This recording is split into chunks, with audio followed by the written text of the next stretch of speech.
Insulin తీసుకోవటం start చేస్తే మళ్ళీ దాన్ని కంట్రోల్ చేసుకోలేమా? దట్ ఇన్సులిన్ అనేది కూడా మన బాడీ హార్మోనే. వీళ్ళకి డెంటల్ ఇష్యూస్ కూడా చాలా ఎక్కువగా చూస్తూ ఉంటాం. మన సలైవాలో కూడా షుగర్ ఉంటుంది, దాన్ని కూడా మనం మెజర్ చేయవచ్చు. షుగర్ టాబ్లెట్ అంటే ఒకటే కంపెనీ ఒకటే ఇది కనిపిస్తూ ఉంటుంది సార్. ఫర్ టైప్ 2 DM పేషెంట్కి first drug of choice will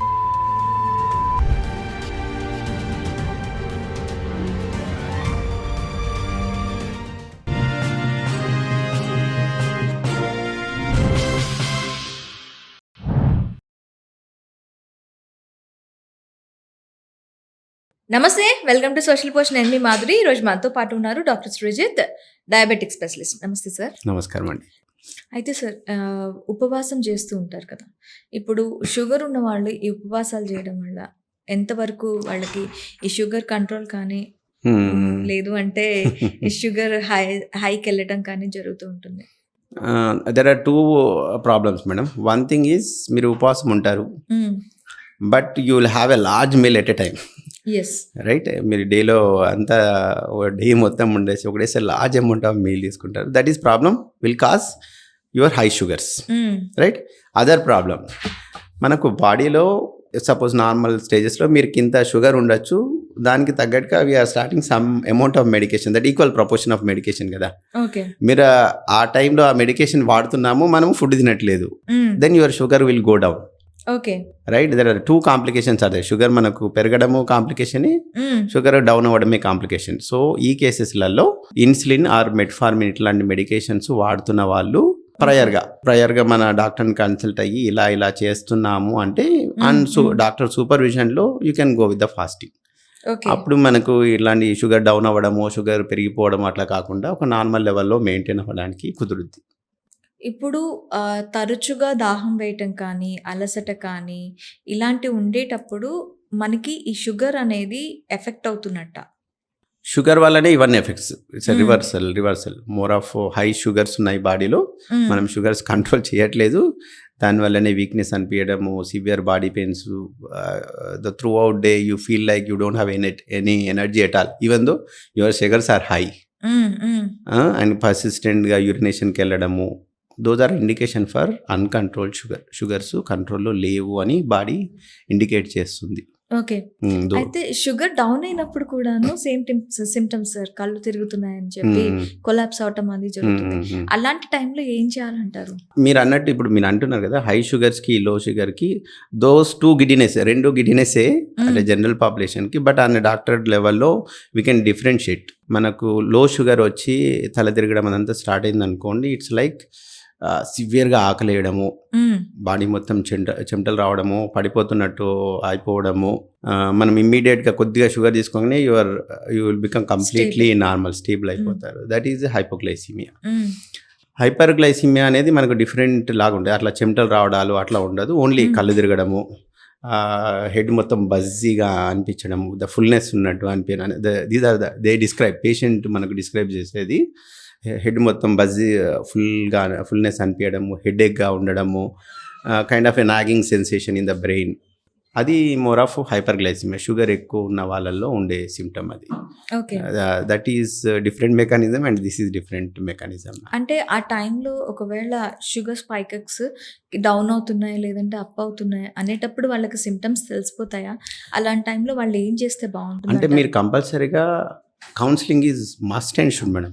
that is the essential part. ఇప్పుడు మనం ఏదైతే ఎంత మాట్లాడుతున్నామో, if the patient knows very well about their disease, మనకు ట్రీట్మెంట్ కూడా very easy. Once I see a new patient, కొత్త patient మన దగ్గరకు వచ్చారు, imagine their sugars are around 400 or 500 ఉన్నాయి అనుకుందాం ఫర్ సపోజ్. మన నార్మల్ వాల్యూ 120, 120 బిలో మనకు కావాలి. ఇప్పుడు సడన్గా మనం ఆ 400 or 500 ఉండే షుగర్ని డౌన్కి తీసుకొచ్చినా కానీ, విత్ ఇన్ నార్మల్ రేంజ్లో ఉన్నా కానీ patient will have the hypoglycaemic symptoms. So we need to explain them. So అందుకనే ఈవెన్ ద మెడికేషన్స్ పెట్టేటప్పుడు కూడా ద స్లో ప్రాసెస్లో ఎస్కలేట్ చేస్తాం, కానీ జస్ట్ బికాజ్ 400 or 500 ఉంది అని మనం కంప్లీట్గా డౌన్ చేసినా కానీ ప్రాబ్లం ఉంటుంది. Okay. If at all you consider other patients 200 300 ఉన్న పేషెంట్స్కి వాళ్ళకు కూడా ఇఫ్ ఎట్ ఆల్ 80 కంటే షుగర్ డౌన్ అయిందనుకోండి, దీస్ ఆర్ ద సిమ్టమ్స్. మనకి ఇలా అవుద్దమ్మా, కళ్ళు తిరగడం ఇట్లా అంతా స్టార్ట్ అవుద్ది, ఇట్లా అవుద్ది. యూజువల్గా అందరి దగ్గర గ్లూకోమీటర్ ఉంటుంది. మా ఈ పేషెంట్స్కి అయితే I tell them you check sugars immediately. If it is less than 80 ఉందనుకుంటే you can have some scoop tablespoon అంత షుగర్ తీసుకొని you sit, then you come back, I will adjust the medications. Okay.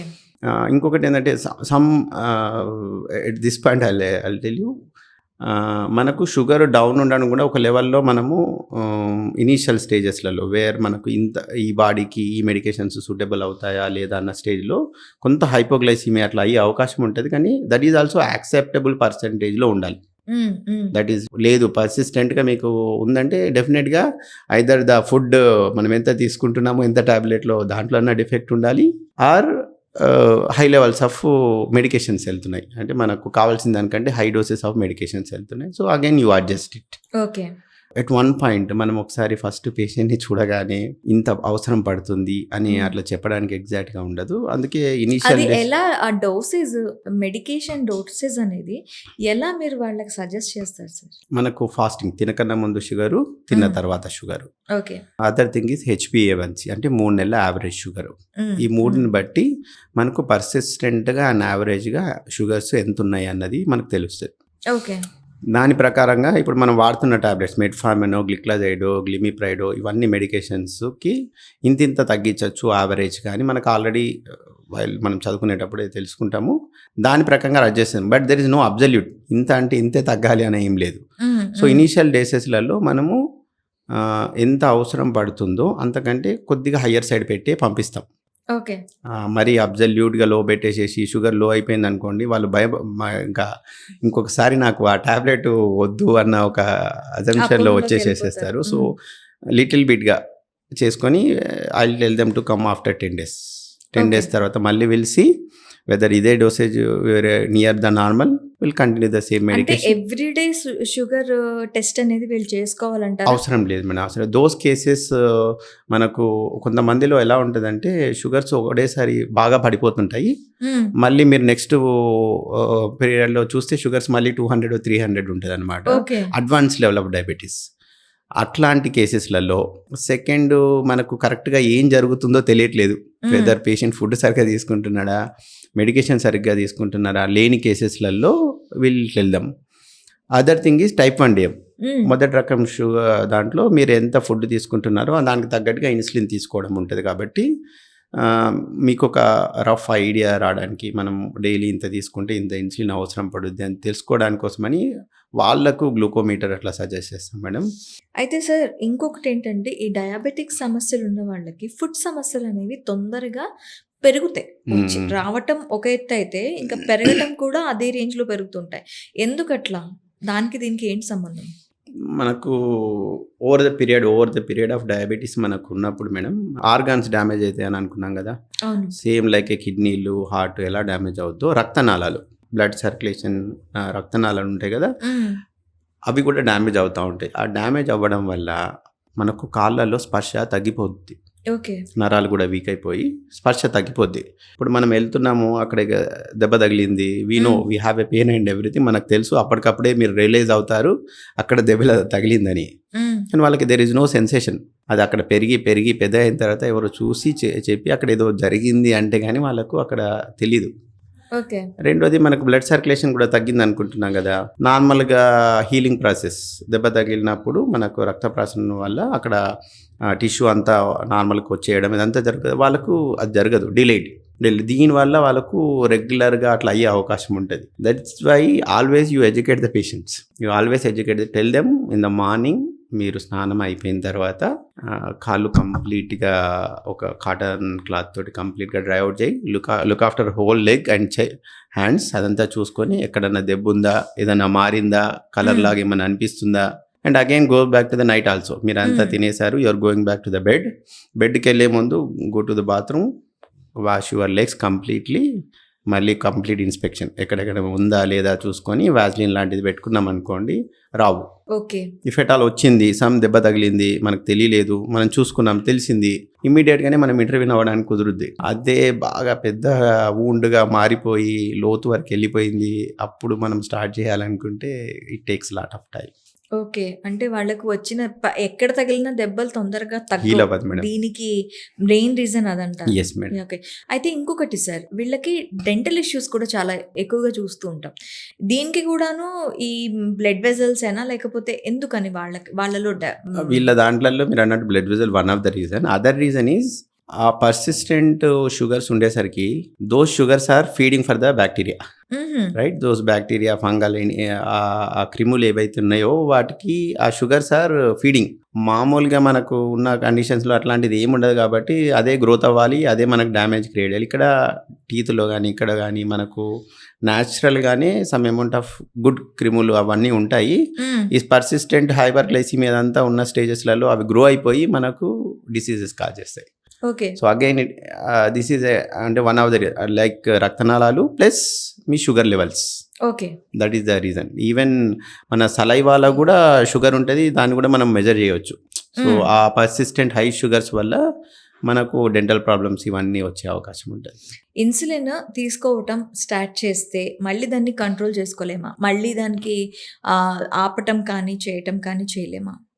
అంటే this is complete myth ma'am. ఇప్పుడు మీరు type 1 డిఎంలో there is no other way. మనం ఇన్సులినే వాడుకుంటున్నాము. Like food, మీరు ఫుడ్ లోపలనే ప్రొడక్షన్ చేయలేకపోతున్నారు, బయట నుంచి తీసుకుంటున్నారు కదా. As simple as such that insulin అనేది కూడా మన బాడీ హార్మోనే. ఈవెన్ మీరు ఏదైతే అదర్ మెడికేషన్స్ మెట్ఫార్మిన్ ఇవన్నీ కూడా మనం వేరే ఎక్కడి నుంచి ప్రొడక్షన్ చేసి తీసుకొని, అంటే some amount of other organ damages అట్లా ఉంటుంది. ఇన్సులిన్ అనేది మన బాడీ హార్మోనే, బయట అట్లా తీసుకుంటున్నది అట్లా ఏం లేదు. అది టైప్ 1 యాంగ్జైటీ. టైప్ 2 డిఎంలలో మనకు చెప్పాను కదా, ఇనీషియల్గా ఇన్సులిన్ ప్రొడక్షన్ ఉంటుంది, కానీ ఒక 40% 20% డెఫిషియన్సీ ఉంటుంది. ఆ టైంలో మనం టాబ్లెట్స్ తోటే ఇన్సులిన్ ప్రొడక్షన్ పెంచుకొని కంట్రోల్ చేసుకోవచ్చు. ఓవర్ ద పీరియడ్లో మనకు ఆ ఇన్సులిన్ ప్రొడక్షన్ మొత్తం డ్రాప్ అవుతుంది అనుకోండి, అప్పుడు మనము ఇన్సులిన్ వాడుకోవాల్సి వస్తుంది. అయితే వాడుకుంటే అలాగే కంటిన్యూ చేయాలా లేదా అన్నది ఇక మనకు కంప్లీట్గా బాడీ టైప్ను బట్టే డిపెండ్ అవుతుంది మేడం. ఇట్స్ నాట్ లైక్ ఉండదు అని చెప్పడానికి లేదు. If required we have to take. And ఇప్పుడు లేటెస్ట్ స్టడీస్ వాటన్నిటిలో కూడా ఎర్లీ ఇన్సులిన్ స్టార్ట్ చేయడం అన్నది very good thing. This is not about the number. మీ షుగర్స్లో దాంట్లో నంబర్సే కాదు, మనకు ఫర్దర్గా వస్తున్న కాంప్లికేషన్స్. మీకు షుగర్ పెరుగుతుంది అనుకోండి, మీకు ఏముంది బాడీ పెయిన్స్, వీక్నెస్ ఇట్లాంటివన్నీ స్టార్ట్ అవుతుంది. దట్ కాంప్లికేషన్స్ ఎక్స్టెండెడ్ ఇంకా పెరుగుతూ పోయింది అనుకోండి, కిడ్నీలు డ్యామేజ్ అవుతాయి. You go to dialysis.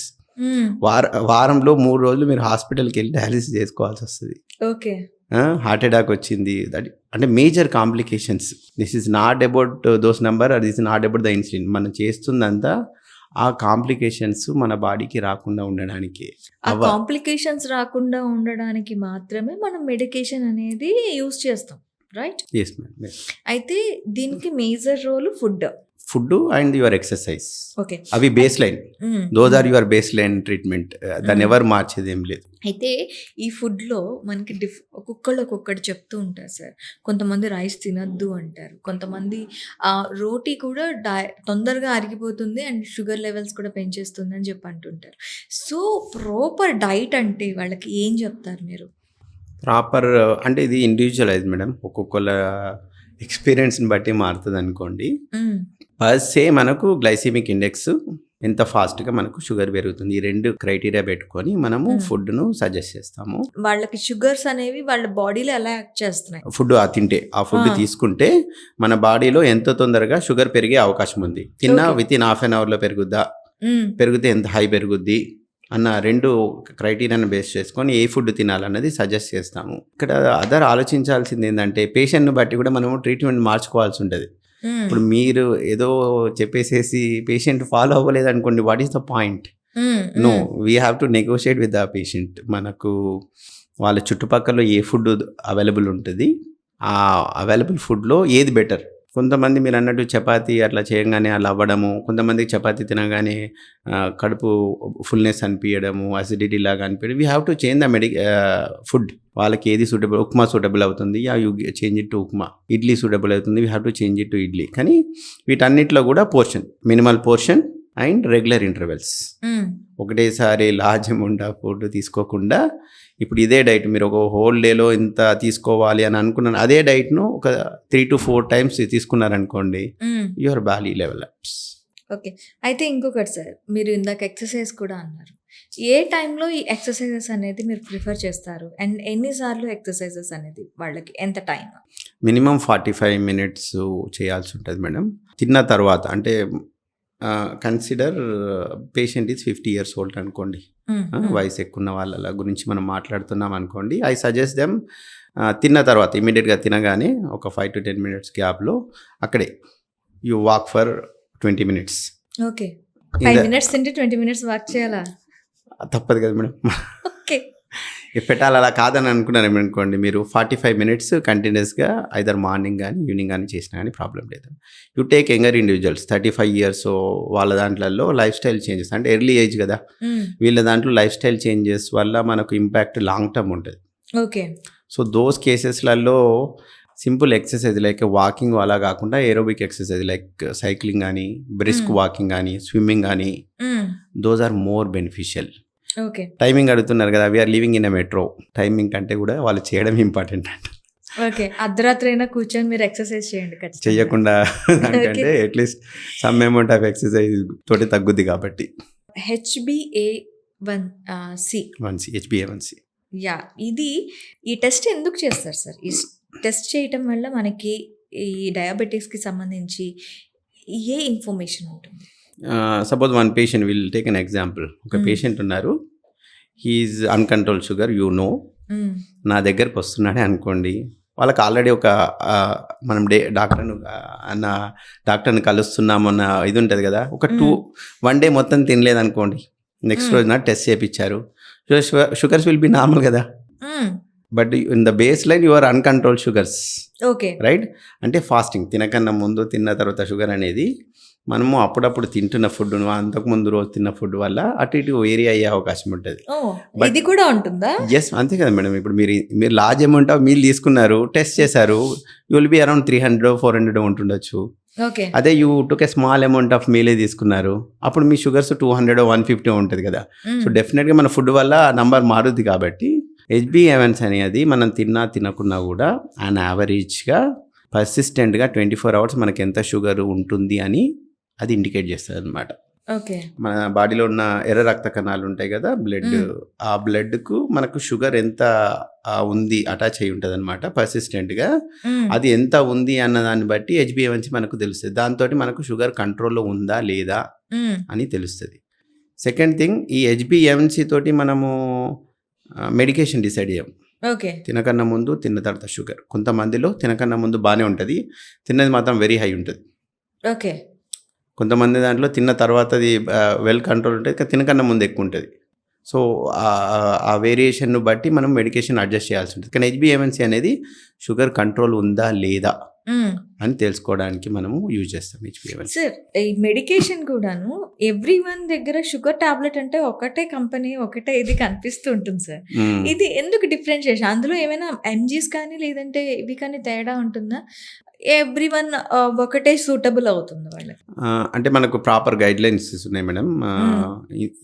ఈ ఏజ్ పేషెంట్స్ ఈ డయాబెటీస్ తోటి వచ్చారు అని అన్నప్పుడు మనకి initial drug of choice is metformin అని ఎప్పటిదో drug and really good drug అనమాట. ఈవెన్ PCOD, మెన్స్ట్రువల్ ఇర్రెగ్యులారిటీస్ ఉన్న వాళ్ళల్లో కూడా మేము అది సజెస్ట్ చేస్తాము. That is the first drug to start. Okay. దాన్ని స్టార్ట్ చేసిన తర్వాత కూడా మన కంట్రోల్ అవుతుందా లేదా అన్న దాని తర్వాత అడిషనల్గా సెకండ్, థర్డ్ మెడికేషన్ మారుతూ ఉంటుంది. కానీ ఇనీషియల్గా ఫర్ టైప్ 2 DM పేషెంట్కి first drug of choice will be metformin ఉంటుంది మేడం. అయితే ఫ్యామిలీ హిస్టరీలోని డయాబెటీస్ ఉంది, వాళ్ళకి అంటే తర్వాత వచ్చే తరాలు ఏ ఏజ్ నుంచి వాళ్ళు షుగర్ టెస్ట్ని, అంటే డయాబెటీస్ టెస్ట్ని చేసుకోవటం, డయాగ్నోస్ చేసుకోవటం, అది ఎన్ని ఇంటర్వల్స్ టైమ్స్లో చేసుకోవటం మంచిదంటారు? Very good question really. Actually మనకు ఇంతకు ముందు ఉన్నప్పటికీ ఇప్పటికీ హ్మ్. షుగర్ వస్తున్న వాళ్ళలో ఫ్యామిలీస్ ఉండి వస్తున్న వాళ్ళలో మనం ఒక డెకేడ్ ముందే అంటే వాళ్ళ ఫాదర్కి మదర్కి ఒక 40-45 ఇయర్స్లో వాళ్ళకు బయటపడుతుంది, మనకు 30-35 ఇయర్స్లోనే బయటపడుతుంది the next Okay. Generation. So ఈ కేసెస్ కంపల్సరీగా మనకు ఎర్లీ టు ఎర్లీ ఒక 10 ఇయర్స్ ప్రయర్ నుంచే మనకు టెస్ట్లు చేసుకోవాలి. ఓకే. ఇప్పుడు మనము HbA1c ఫాస్టింగ్ ఇవన్నీ అంటున్నాం కదా మేడం, ఇవన్నీ మనకు ఆల్రెడీ ఎస్టాబ్లిష్డ్, డిసీజ్ ఎస్టాబ్లిష్ అయిపోయిన తర్వాత మనకు తెలిసేవి. ఇది కాకుండా దాని ముందు స్టేజ్ ప్రీ డయాబెటిక్ స్టేజ్ అని కూడా HbA1c దానికంటే ముందు స్టేజ్లో ఉన్నప్పుడు కూడా మనకు 5.7 to 6.4 స్టేజ్లో ఉందనుకోండి ప్రీ డయాబెటిక్ అంటాము. అప్పుడు మనం రెగ్యులర్ ఇంటర్వెల్లో చెక్ చేసుకోవాల్సి ఉంటుంది. ఓకే. దానికంటే ముందు కూడా మనకు బాడీలో షుగర్ ఎస్టాబ్లిష్ అయ్యే ముందు బాడీలో ఇన్సులిన్ సెక్రెషన్ అనేది వెరీ హై ఉంటుంది మేడం. అంటే మన బాడీలో పర్సిస్టెంట్గా హై షుగర్స్ మెయింటైన్ అవుతుంది. మన బాడీ మెకానిజం తోటి ఇన్సులిన్ ప్రొడక్షన్ మోర్గా చేసి దాన్ని కంట్రోల్ చేయడానికి ట్రై చేస్తుంది. ఆ స్టేజ్లో మీరు చెక్ చేశారనుకోండి షుగర్ నార్మలే ఉంటుంది కదా, ఓకే. కానీ your insulin is high. Okay. ఆ ఇన్సులిన్ మనం కనుక్కున్నాం అనుకోండి, ఇంకా ఎర్లీ స్టేజ్లోనే వీళ్ళు రిస్క్లో ఉన్నారా లేదా అని కనుక్కోవచ్చు. ఓకే. అంటే ఎలాంటి టెస్టులు చేసుకోవాల్సి ఉంటుంది సార్ ఒకవేళ Fasting ఫ్యామిలీ లో. హిస్టరీలో ఉంటే? ఉంటే ఫాస్టింగ్లో అంటే ఈ HbA1c కంటే ముందు స్టేజ్లోనే మనం కనుక్కోవాలి అని అనుకుంటే ఫాస్టింగ్లో ఇన్సులిన్, ఫాస్టింగ్లో షుగరు, తిన్న తర్వాత ఎవ్రీ హాఫ్ అన్ అవర్కి ఒక మళ్ళీ ఇన్సులిన్ ఎంత ఉందన్నది చెక్ చేస్తాం madam. If it all insulin levels ఉండాల్సిన దానికంటే పర్సిస్టెంట్గా అయ్యి ఉన్నాయి అనుకోండి, they are at a risk. ఎంత ఫ్రీక్వెన్సీలో వీళ్ళు చేసుకోవాలి టెస్ట్లు? ఇప్పుడు మీరు అన్నట్టు మనం HbA1c ప్రీ డయాబెటిక్ రేంజెస్లో ఉన్నామని అనుకోండి, if there is no complication, వాళ్ళకు ఫీవర్సో యూరిన్ ఇన్ఫెక్షన్సో ఇట్లాంటి ఏమీ లేవని అనుకోండి, 1 ఇయర్కి అట్లా చేసుకుంటే సరిపోద్ది. Okay. Those are already established. HbA1c 6.4 above ఉంది, కానీ ఇంకా మెడికేషన్ పెట్టుకోవాల్సినంత స్టేజ్లో లేరు. రైట్, ఓన్లీ లైఫ్ స్టైల్ తోటి కంట్రోల్ అవుతుంది అన్న స్టేజ్. అంటే 6.4 అవర్ బార్డర్ కదా, 6.6 వచ్చింది అనుకోండి, still there is no indication of medication, lifestyle వీటితోటే చేంజ్ అయ్యేది. ఈ కేసెస్కు ఎవ్రీ 3 to 6 months కంపల్సరీగా HbA1c ఫాస్టింగ్ షుగర్ చేసుకోవాల్సి ఉంటుంది. ఫాస్టింగ్ షుగర్ చేసుకోవాలి. Okay. Thank you sir. Thank you.